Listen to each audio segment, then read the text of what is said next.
Саламатсыздарбы, Топ Хайп YouTube каналынын жалпы катталуучулары. Кайрадан сиздер менен Топ Хайп каналы.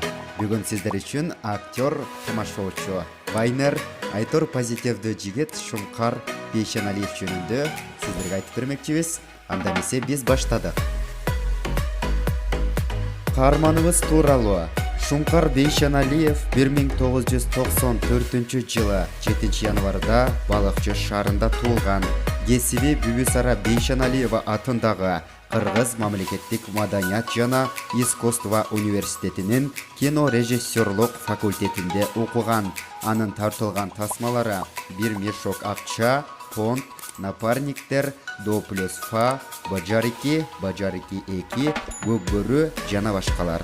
Анын бою 177 сантиметр, салмагы 78 килограмм. Учурда бойдок, жүрөгү бош.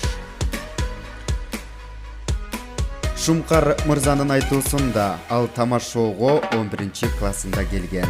Ал жашоодо тартынчак экенин айтат. Тамашоодо ойноп жүрүп 5 сезондо Шумкар мырза мыкты оюнчу аталган. Шумкар көбүнчө комедиялык жанрдагы тасмаларга тартылат. Анын алгачкы гонорары Эрнис Абдыжапаровдун до плюс фа тасмасына тартылып 500 сом алып кубанганын айтканы бар. Шумкар Бейшеналиев көкбөрү тасмасына тартылып да көптөгөн күйөрмандарды таап алды десек болчудай. Инстаграм дүйнөсүндө дагы азыркы учурда кызыктуу, тамашалуу вайндарды тартып, элибиздин маанайына позитив тартуулап келет. Жекече компаниялар менен дагы иштешип келет.